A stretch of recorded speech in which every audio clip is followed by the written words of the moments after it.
Bonjour et bienvenue dans votre émission Vrai ou Faux. La question du jour est: quels sujets ont été évoqués lors de l'entretien entre Olaf Scholz et Xi Jinping? Voici, selon les médias français, ce qu'a dit Olaf Scholz au président chinois. Il est bon que nous puissions échanger ici sur toutes les questions, y compris celles sur lesquelles nous avons des points de vue différents. C'est à cela que sert l'échange. Il a aussi déclaré: nous nous rencontrons à un moment de grande tension causée notamment par la guerre de la Russie en Ukraine. Et il a ajouté: j'ai dit au président chinois qu'il est important que la Chine fasse jouer son influence sur la Russie. Cela concerne la nécessité de respecter les principes de la Charte des Nations Unies auxquels nous avons tous souscrit. Cela concerne des principes comme celui de la souveraineté et de l'intégrité territoriale, qui sont aussi pour la Chine une chose importante. Selon un média français, le chancelier allemand s'adresse ainsi au président chinois parce que la Chine revendique sa neutralité sur la question de la guerre en Ukraine, vue par les Occidentaux comme un soutien tacite au Kremlin. Les médias français soulignent aussi que lors de sa rencontre avec le président chinois, le chancelier allemand a évoqué des relations économiques équitables et réciproques.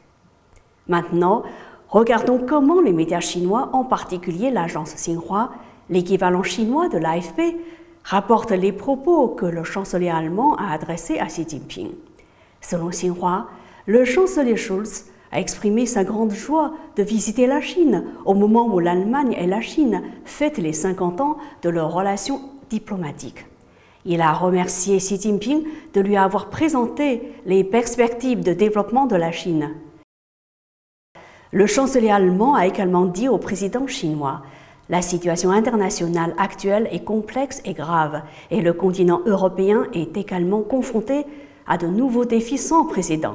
La Chine joue un rôle important dans de nombreux domaines tels que la lutte contre le changement climatique, la protection de la biodiversité, la lutte contre l'épidémie de coronavirus et la crise alimentaire.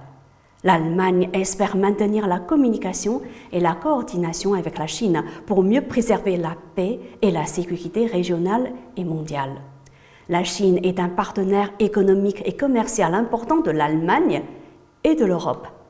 L'Allemagne soutient fermement la libéralisation des échanges, soutient la mondialisation économique et s'oppose au découplage.